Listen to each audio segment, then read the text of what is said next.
നിങ്ങൾക്കറിയാമോ ലോക ക്രിക്കറ്റിൽ ഇന്ത്യ എങ്ങനെയാണ് ഏറ്റവും വലിയ ശക്തിയായി മാറിയതെന്ന്? ദാരിദ്ര്യവും യാതനകളും അനുഭവിച്ച് മുഷിഞ്ഞുനാറിയ ജേഴ്സിയും അതിനുള്ളിൽ വിശന്നൊട്ടിയ വയറുകളുമായി അന്താരാഷ്ട്ര ക്രിക്കറ്റ് കളിച്ച ചരിത്രമുള്ള നാടാണിത്.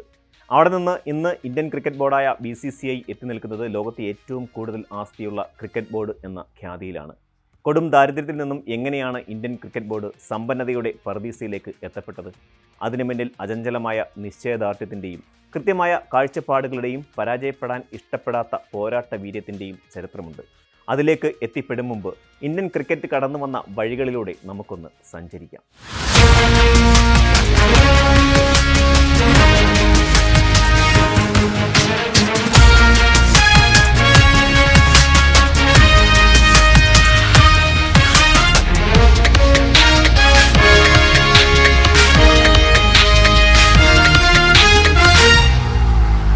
ബ്രിട്ടീഷുകാർ വികസിപ്പിച്ച ഒരു കായിക വിനോദമാണ് ക്രിക്കറ്റ്. ബ്രിട്ടീഷുകാർ അവരുടെ കോളനികളായ West Indies, Australia, India, Pakistan, Sri Lanka തുടങ്ങിയ രാജ്യങ്ങളിലേക്കും ഈ കായിക വിനോദം എത്തിച്ചു. അങ്ങനെയാണ് ഇന്ത്യയിലും ഈ ലഹരി ഇടം നേടിയത്. ലഹരി എന്ന് പറയാൻ ഒരു കാരണമുണ്ട്. ക്രിക്കറ്റ് ഒരു ശരാശരി ഇന്ത്യക്കാരൻ്റെ ഇഷ്ട കായിക വിനോദമാണല്ലോ. ഒരു കാലത്ത് ജോലിയും തിരക്കുകളും എല്ലാം മാറ്റിവെച്ച് TV-ക്ക് മുന്നിൽ ക്രിക്കറ്റിൻ്റെ ആവേശം വേണ്ടുവോളം നാം ആസ്വദിച്ചിട്ടുണ്ട് എന്നത് ചരിത്രം. അതവിടെ നിൽക്കട്ടെ.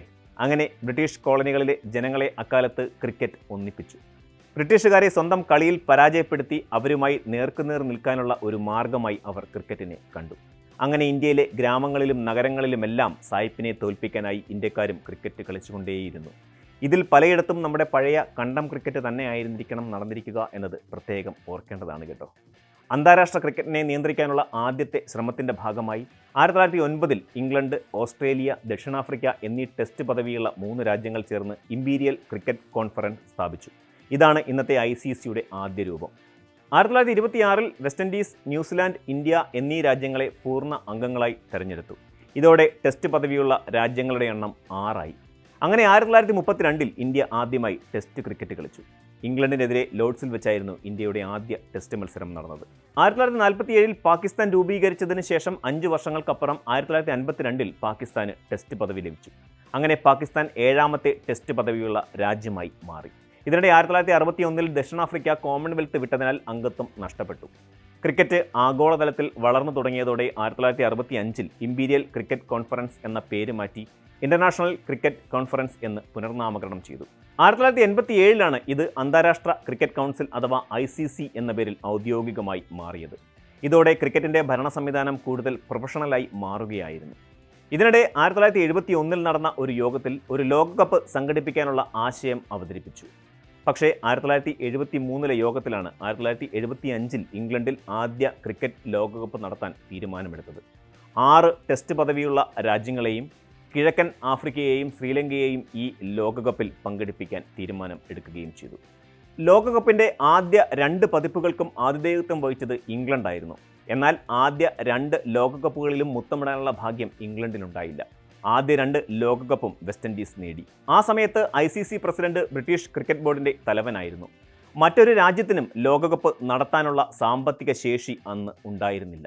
അക്കാലത്ത് ലോകത്തിലെ ഏറ്റവും ദുർബലമായ ടീമായിട്ടാണ് ഇന്ത്യയെ കണക്കാക്കിയിരുന്നത്. കളിക്കാരുടെ മുഴുവൻ ശമ്പളവും നൽകാൻ BCCയുടെ കൈവശം പണമില്ലായിരുന്നു. ഇന്ത്യൻ ക്രിക്കറ്റ് താരങ്ങൾ ഭിക്ഷക്കാരെ പോലെ ആയിരുന്നു എന്ന് പറഞ്ഞാൽ പോലും ഒട്ടും അതിശയോക്തി ഉണ്ടാവില്ല. ഇംഗ്ലീഷ് ക്രിക്കറ്റർമാർ ലക്ഷറി വാഹനങ്ങളിൽ സഞ്ചരിക്കുമ്പോൾ ഇന്ത്യൻ കളിക്കാർക്ക് ശരിയായ ഫ്ലൈറ്റുകൾ പോലും ലഭിക്കാതെ കാർഗോ കപ്പലുകളിൽ ചരക്കുകൾക്കിടയിൽ ഞെരുങ്ങിയിരുന്നായിരുന്നു അന്താരാഷ്ട്ര മത്സരങ്ങൾക്ക് പോയിരുന്നത്. ഇംഗ്ലണ്ടിൽ പോയപ്പോൾ ഇന്ത്യൻ ക്രിക്കറ്റർമാർക്ക് ആഴ്ചയിൽ 1 പൗണ്ട് മാത്രമേ ഭക്ഷണം, യാത്ര, ലോണ്ടറി എന്നിവയ്ക്കായി നൽകിയിരുന്നുള്ളൂ. ഇതൊരു അലവൻസ് അല്ല, അപമാനമായിരുന്നു.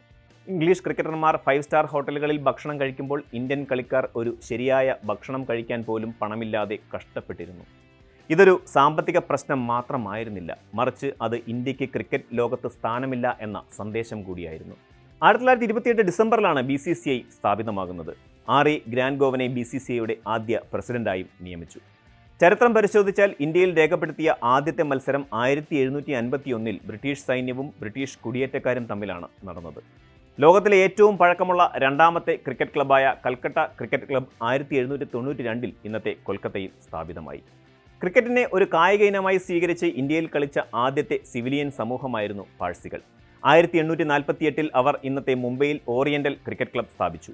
1850 അവർ യങ് സൊറോസ്ട്രിയൻ ക്രിക്കറ്റ് ക്ലബ് സ്ഥാപിച്ചു. 1886 ഹിന്ദുക്കൾ ഹിന്ദു ജിംഖാന സ്പോർട്സ് ക്ലബ്ബും സ്ഥാപിച്ചു. 1911 ഒരു അഖിലേന്ത്യാ ക്രിക്കറ്റ് ടീം ആദ്യമായി ഇംഗ്ലണ്ട് സന്ദർശിച്ചു. പാട്യാല മഹാരാജാവാണ് അവരെ സ്പോൺസർ ചെയ്ത് നയിച്ചത്. ഈ ടീമിൽ അക്കാലത്തെ ഏറ്റവും മികച്ച ക്രിക്കറ്റ് താരങ്ങൾ ഉണ്ടായിരുന്നു. 1936 BCCI ഇന്ത്യയുടെ പ്രീമിയർ ഫസ്റ്റ് ക്ലാസ് ക്രിക്കറ്റ് ചാമ്പ്യൻഷിപ്പായ രഞ്ജി ട്രോഫി ആരംഭിച്ചു. അന്താരാഷ്ട്ര ക്രിക്കറ്റ് കളിച്ച ആദ്യ ഇന്ത്യക്കാരനായ നവതകർ സംസ്ഥാനത്തെ രാജാവ് KS രഞ്ജിത് സിംഗ് ജിയുടെ പേരിലാണ് ഇത് അറിയപ്പെടുന്നത്. ആദ്യ ലോകകപ്പുകളുടെ കാലത്ത് ഇംഗ്ലീഷ് ക്രിക്കറ്റ് ടീമിനുള്ള ഏക എതിരാളി വെസ്റ്റ് ഇൻഡീസ് ആണെന്ന് കണക്കാക്കപ്പെട്ടിരുന്നു. വെസ്റ്റ് ഇൻഡീസ് ആ സമയത്ത് ക്രിക്കറ്റിൻ്റെ അജയ്യ ടീമായി മാറിയിരുന്നു. ക്ലെയ്വ് ലോർഡ്സ്, വിവിയൻ റിച്ചാർഡ്സ്, മാൽക്കം മാർഷൻ തുടങ്ങിയ ക്രിക്കറ്റ് ഇതിഹാസങ്ങൾ അവരുടെ ടീമിലുണ്ടായിരുന്നു. എന്നാൽ കാര്യങ്ങൾ മാറിമറിയാൻ അധിക കാലം വേണ്ടി വന്നില്ല. 1983 ജൂൺ 25 ഇംഗ്ലണ്ടിലെ ലോർഡ്സ് ക്രിക്കറ്റ് മൈതാനത്തിൽ നടന്ന ഫൈനൽ മത്സരത്തിൽ വെസ്റ്റ് ഇൻഡീസിനെതിരെ ഇന്ത്യ ലോകകപ്പ് കിരീടമുയർത്തിയപ്പോൾ ക്രിക്കറ്റ് ലോകത്ത് ഒരു പുതിയ ചരിത്രം പിറന്നു. 1983 ലോകകപ്പിന് മുമ്പ് ഇന്ത്യ ഒരു ശക്തമായ ടീമായി പോലും കണക്കാക്കപ്പെട്ടിരുന്നില്ല. കാരണം 1975ലെയും 79ലെയും ലോകകപ്പുകളിൽ ഇന്ത്യയുടെ പ്രകടനം അത്ര കണ്ട് മോശമായിരുന്നു. വെസ്റ്റ് ഇൻഡീസിനെതിരെയുള്ള ഫൈനൽ മത്സരത്തിൽ ഇന്ത്യ 183 റൺസ് മാത്രമേ സ്കോർ ചെയ്തിരുന്നുള്ളൂ. എന്നാൽ ബൗളിങ്ങിലും ഫീൽഡിങ്ങിലും ഇന്ത്യ മികച്ച പ്രകടനം നടത്തി. മദൻലാൽ, മോഹിന്ദർ, അമർനാഥ്, ബൽവീന്ദർ, സന്ധു, കപിൽ ദേവ്, റോജർ ബിന്നി എന്നിവർ വെസ്റ്റ് ഇൻഡീസിനെ 140 റൺസിൽ തളച്ചതോടെ ടീം ഇന്ത്യ 43 റൺസിൻ്റെ വിജയം നേടി. ലോകകപ്പിൽ ആദ്യമായി അങ്ങനെ മുത്തമിട്ടു. അങ്ങനെ അജയ്യരായ വെസ്റ്റ് ഇൻഡീസിനെ തന്നെ ഫൈനലിൽ പരാജയപ്പെടുത്തിയാണ് കപിൽ ദേവും കൂട്ടരും ക്രിക്കറ്റ് ലോകകപ്പ് ഇന്ത്യയിലേക്ക് കൊണ്ടുവന്നത്. ഇന്ത്യൻ ക്രിക്കറ്റിൻ്റെ രാശി മാറിയത് അവിടെ മുതലായിരുന്നു. ഈ വിജയം ഇന്ത്യയെ ക്രിക്കറ്റിൻ്റെ ആഗോള മാപ്പിൽ ഒരു മഹാശക്തിയാക്കി മാറ്റി. ലോകകപ്പ് വിജയത്തോടെ ഇന്ത്യയിൽ ക്രിക്കറ്റ് ഒരു മതമായി മാറുകയായിരുന്നു. യുവതലമുറ ക്രിക്കറ്റിനോട് അതിയായ താൽപ്പര്യം കാട്ടിത്തുടങ്ങി. 90കളിലും 2000ലുമൊക്കെ ഇന്ത്യയിൽ ക്രിക്കറ്റ് താരോദയങ്ങളും ഇതിഹാസങ്ങളും പിറവിയെടുത്തു. ലോകകപ്പ് വിജയത്തിന് ശേഷം BCCI ആദ്യം ചെയ്തത് പാകിസ്ഥാനും ശ്രീലങ്കയുമായി ചേർന്ന് ഒരു ഏഷ്യൻ ക്രിക്കറ്റ് കമ്മിറ്റി രൂപീകരിച്ച് ഏഷ്യ കപ്പ് ആരംഭിക്കുക എന്നതായിരുന്നു. ലോകകപ്പ് ആതിഥേയത്വം വഹിക്കുന്നതിനായി BCCI ഒരു റൊട്ടേഷൻ നയം നിർദ്ദേശിച്ചു. ഇന്ത്യയും പാകിസ്ഥാനും 1987 ലോകകപ്പിന് ഒരുമിച്ച് ആതിഥേയത്വം വഹിക്കുമെന്ന് നിർദ്ദേശിച്ചു. എന്നാൽ ഒരു ലോകകപ്പ് ആതിഥേയത്വം വഹിക്കുന്നത് അത്ര ചെറിയ കാര്യമായിരുന്നില്ല. പങ്കെടുക്കുന്ന ടീമുകൾക്ക് ഗ്യാരണ്ടി പണവും വലിയൊരു സമ്മാന തുകയും ശരിയായ അടിസ്ഥാന സൗകര്യങ്ങളും നൽകേണ്ടതുണ്ട്.